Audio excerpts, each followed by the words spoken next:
नमस्कार दोस्तों, आज की कहानी है परिवार और पैसा। मोहन का एक छोटा सा परिवार था जिसमें पत्नी और 3 प्यारे बच्चे थे।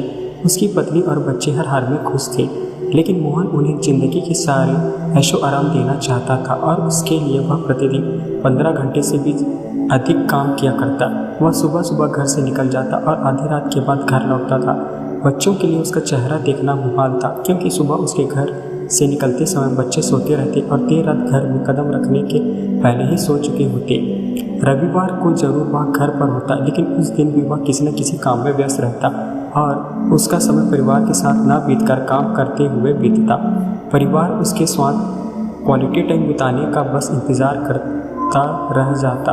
पत्नी अक्सर उससे कहा करती कि उसे घर में वक्त बिताना चाहिए, बच्चे उसे बहुत मिस करते हैं। उस वक्त वह यही जवाब देता कि ये सब मैं उनके लिए ही तो कर रहा हूँ, मैं उन्हें एक अच्छी ज़िंदगी देना चाहता हूँ। वह ज़्यादा पैसे कमाना चाहता था। पत्नी कहती थी कि आप पैसे के पीछे क्यों भाग रहे हैं, हमारे पास जो कुछ भी है हम उसमें खुश रह सकते हैं। तो उसका जवाब होता कि मैं तुम्हें और बच्चों को दुनिया भर की खुशियाँ देना चाहता हूँ।